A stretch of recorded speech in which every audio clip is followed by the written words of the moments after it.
des performances à 40 ans et même au-delà, dans les sports d'endurance, tels que le vélo, le ski de fond, le marathon, on trouve des performeurs à 40 ans et au-delà, parce qu'il faut rappeler une chose essentielle, ce sont des sports d'endurance où le jeu, c'est d'utiliser le pourcentage le plus élevé de son potentiel. Et l'expérience va vous permettre d'utiliser le pourcentage le plus élevé. Donc, à 40 ans, le bénéfice de l'expérience est supérieur au malus des ans. Donc on trouve encore des gens performeurs à 40 ans, mais effectivement, il faut qu'ils aient une hygiène de vie vraiment pointue et qu'ils soient passionnés par leur sport et qu'ils aient toujours envie de se battre, parce que quel que soit l'âge, pour gagner, il faut toujours aller à la frontière de ses possibilités.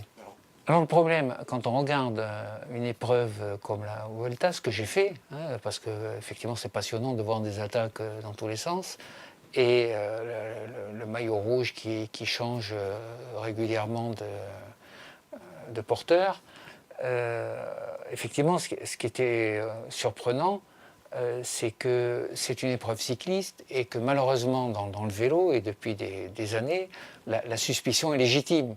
Car le problème, on aimerait y croire à 100%. Tous les passionnés de vélo, j'en suis un, ils aimeraient y croire à 100%. Le problème, c'est que vous ne pouvez pas y croire à 100%, car les contrôles sont incapables de dire qui triche ou qui ne triche pas. Donc, Horner était le plus fort. Il a battu des gens de très haut niveau, qu'on voit dans les grands tours et que dans les premières places.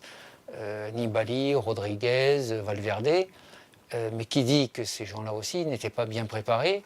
Donc au niveau de la préparation, on ne peut rien dire. En tout cas, ce qu'on peut dire, c'est qu'Horner a remporté le Tour d'Italie à quasiment 42 ans, qu'il n'y a aucun champion cycliste par le passé qui a remporté un grand tour au-delà de la quarantaine, et que la suspicion est légitime. C'est tout ce qu'on peut dire. Enfin, personne, lui-même, ne peut pas prouver qu'il ne prenait rien, qu'il n'a rien pris.